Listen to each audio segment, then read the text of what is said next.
அனைவருக்கும் வணக்கம். ஜனநாயகன், பராசக்தி இப்போ பார்த்தீங்கன்னா talk of the media, talk of the mainstream media, talk of the social media எல்லாமே பார்த்தீங்கன்னா இதுதான் இருக்குது. திமுக தனது கனவு படமான பராசக்தியை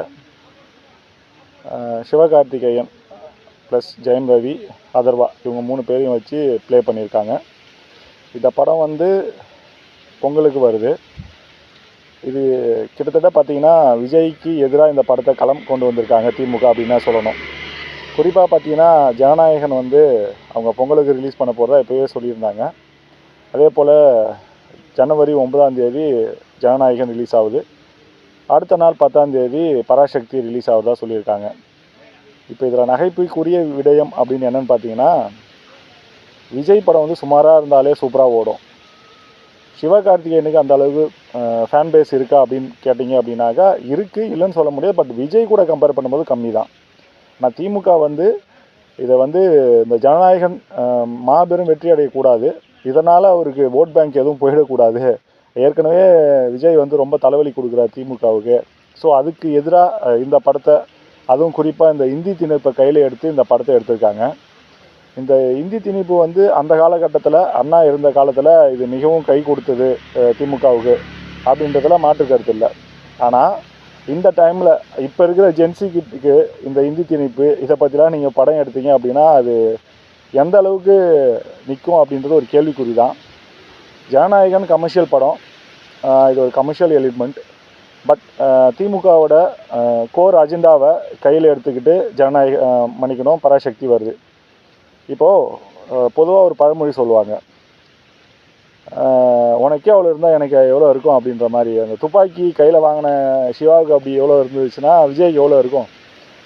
ஸோ இந்த மாதிரி வந்து எதிரெதிராக படம் வர்றது நான் தவறுன்னு சொல்ல வரல. ஆனால் அதில் ஒரு சிவகார்த்திகேயனுக்கு இருக்கிற மைனஸ் பாயிண்ட்டை நான் ஃபஸ்ட்டு சொல்லிடுறேன். இப்போ இந்த படத்தோட பட்ஜெட் வச்சுப்போம். இதோட ப்ரொடியூசர் வந்து இன்பநிதின்னு சொல்கிறாங்க.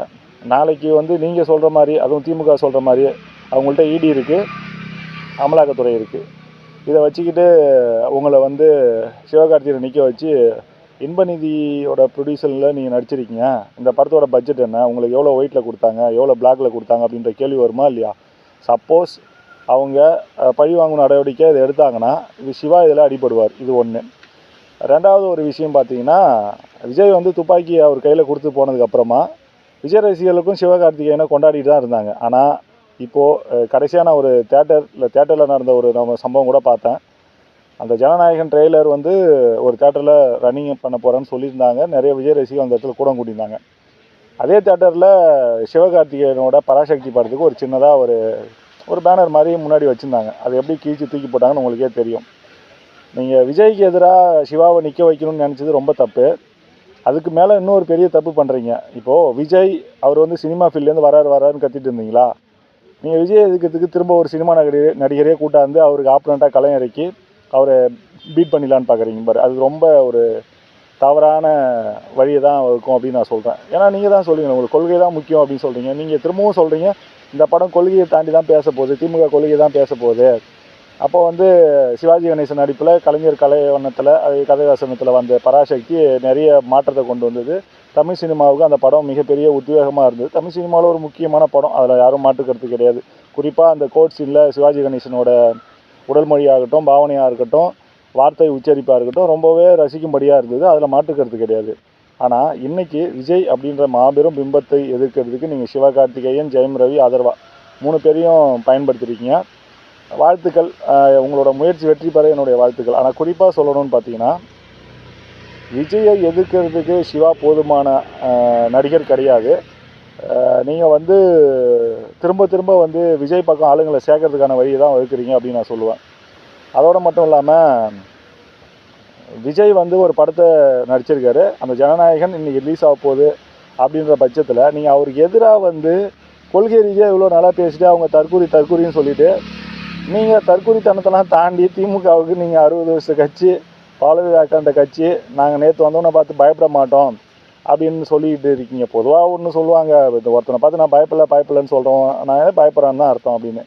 அதே போல் இவ்வளோ தூரம் நீங்கள் கொள்கை கோட்பாடு பேசுகிற கட்சி கடைசியில் நீங்கள் எங்கே வந்து நிற்கிறீங்க பார்த்தீங்களா? நீங்களும் வந்து படத்தை தான் வச்சு விஜய் எதிர்க்க முடியும் அப்படின்ற கோட்பாடுக்கு வந்து இந்த கடைசியாக பராசக்தியை கொண்டு வந்திருக்கீங்க.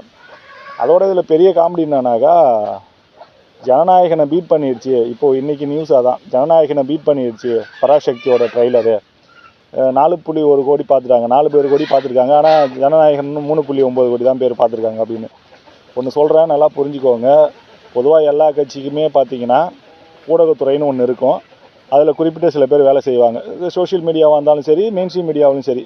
நீங்கள் போய் உங்கள் கொள்கையை பரப்புறதுக்கு ஊடகப் பிரிவு அப்படின்னு சொல்லிட்டு வச்சுருப்பீங்க. ஆனால் இங்கே விஜய்கிட்ட இருக்கிற கதையே வேறு. அவர் வந்து அவரோட தொண்டர்களில் 100க்கு 90-70% மக்கள் வந்து 90-95% சொல்லலாம், எல்லாருமே வந்து யங்ஸ்டரு. அது மட்டும் இல்லாமல் அவங்க எல்லார் கையிலையுமே வந்து அவர் சொல்கிற மாதிரி விர்ச்சுவல் வாரியர்ஸ் 95% வச்சுருக்காரு. நீங்கள் காசு கொடுத்து செய்ய வேண்டிய வேலையை அவங்க காசே வாங்காமல் ரொம்ப ஈஸியாக செஞ்சுட்டு போயிடுவாங்க. அந்த அளவுக்கு விர்ச்சுவல் வாரியர்ஸ் விஜய் கட்சியில் இருக்காங்க. இந்த டைமில், அதுவும் தேர்தல் நேரத்தில் நீங்கள் இந்த மாதிரி ஒரு அஜெண்டா கொண்டு வந்திருக்கீங்க பார்த்தீங்கன்னா, பராசக்தி கொள்கையை பேசும், இந்தி திணிப்பு பேசும் அப்படின்னு சொல்லிட்டு மக்கள் என்டர்டெயின் பண்ண தான் போவான் பொங்கலுக்கு.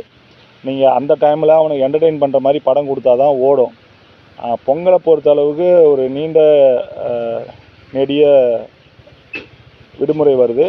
அதில் மக்கள் வந்து என்டர்டெய்னிங் தான் விரும்புவாங்களே தவிர இந்த டைமில் நீங்கள் கொள்கையை சொல்லணும்னு நினச்சி தப்பு. அதுவும் விஜய்க்கு எதிராக சிவகார்த்திகை நிற்க வச்சு ஜெயிக்கலான்னு நினச்சிங்களா, அது மிகப்பெரிய தவறு.